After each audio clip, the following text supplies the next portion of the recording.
আসসালামু আলাইকুম গাইস, সবাই কেমন আছেন? আশা করি সবাই ভালো আছেন। শুধু আমি এই মুহূর্তে অতটা বেশি ভালো নাই, কিছুটা মন খারাপ, এই জন্য নদীর পাশে আসলাম একটু ঘুরেফিরে করার জন্য। যদিও এখানে একদম ঠান্ডা নীরব, এই যে হ্যাঁ, সাগরের পানি একদম ঠান্ডা, এই সাগর থেকে ঠান্ডা বাতাস আসতেছে।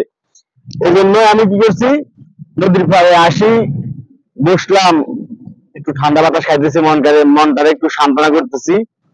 কারণ নদীর পাড়ে আসি যখন বসি, তখন মনটারে সান্ত্বনা করলে মনটা অনেক একটু ভালো থাকে। এই জন্য চলে আসলাম নদীর পাড়ে। তো আমার আমি একা আসলাম, আমার সাথে কেউ নাই, বাট আই এম সিঙ্গেল। তো আপনাদেরও যদি মন খারাপ থাকে, মন ভালো না থাকে, তাহলে আপনারাও আপনাদের আশেপাশে নদী, সাগর, বিল যেখানে থাকুক, হ্যাঁ, ওইখানে নিরিবিলি একবারে ঠান্ডা ভাবে এক জায়গায় আসবেন, বসবেন। হ্যাঁ, নিজে নিজে মানে কিছু অনুভব করবেন, তখন দেখবেন অলরেডি টেনশন মুক্ত হয়ে যাবে।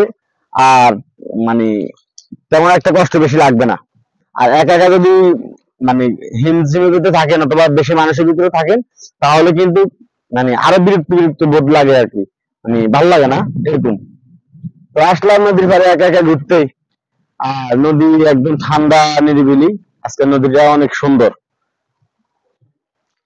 তো গাইস, আমার ভিডিওতে একটু বেশি করে শেয়ার করে দিবেন। আমার আসলে সে ভিডিও গুলো শেয়ার হয় কম, আর ভিউ হয় কম, লাইকও কম। তো সবাই একটু শেয়ার করে দিবেন। আল্লাহ হাফেজ, আসসালামু আলাইকুম।